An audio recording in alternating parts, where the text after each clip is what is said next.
Hi everyone! Maadjong gabi kaninjong tanan. So, karon naabot man na akong gi-order sa Shopee no nga Christmas tree. So ato na siyang i-open kung Christmas tree ba gyud ning sulod ani. Wala ba ka kumabudol ani? So let's check.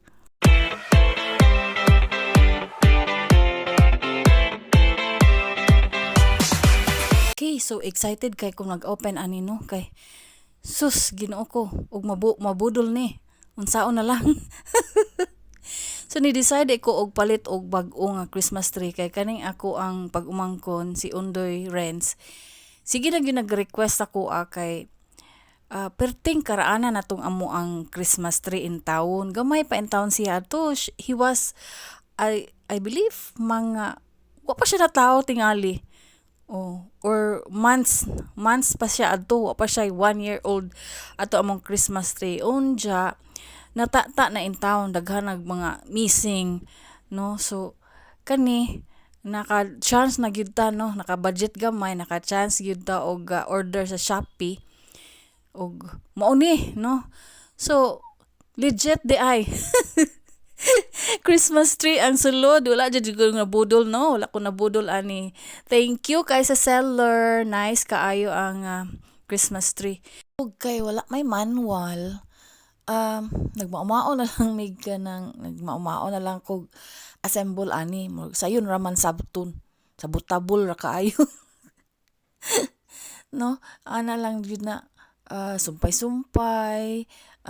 Ang nakaapan, ani, kay daghan kayong cellophane. Kay tungod sa kabag-o, no, gipangputos pag cellophane ani. So mataod-tauran gid ni og taod. So happy kay ko kay legit gid siya nga 6 feet, no? Kay 6 feet akong gi-order for a price of mga more akong nabayaran tani is mga 1529 something including shipping.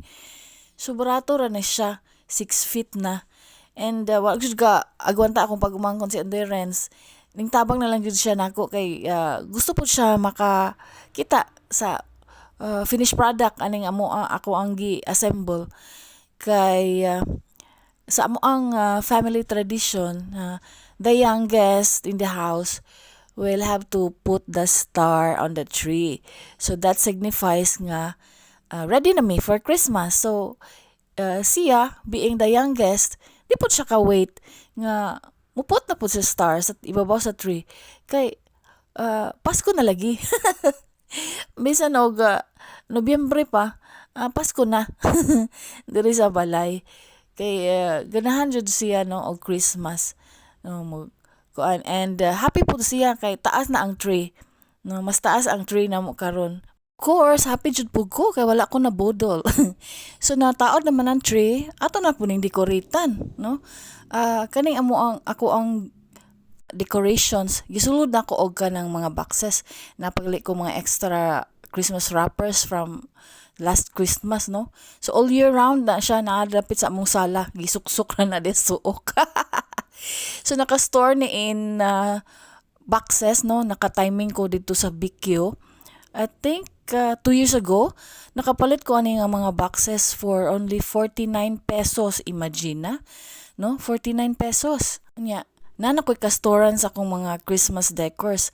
Kana akong mga Christmas decors, mga karaan na pud na, mga at least 3 to 4 years ago, I think. Oh, so, nice pa man siya. No, aton siyang gamiton. Nya, pink.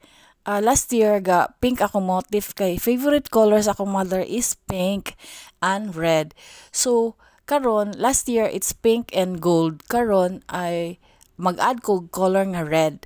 So para swak na swak sa iyang favorite color. So ang theme namo karon pink and red no tree and with gold pod. Kay sayang kay itong mga gold nga dili gamiton. And the star, of course, very important. Ang star ng Pasko, si Jesus. The reason for the season, si Jesus Christ, our Lord and Saviour. Without Him, wala jud tay Pasko. Okay, so nag-decorate na may aning tree. And this is it. Okay, so ang stars among balay, nimpot na sa stars among tree. So we're ready for Christmas. Okay, gamay na lang i-adjust ani, needs improvement pa ning Christmas tree. Pero at least nakabarog na siya. So for now, mao lang sa ni siya. So advance Merry Christmas sa tanan. God bless.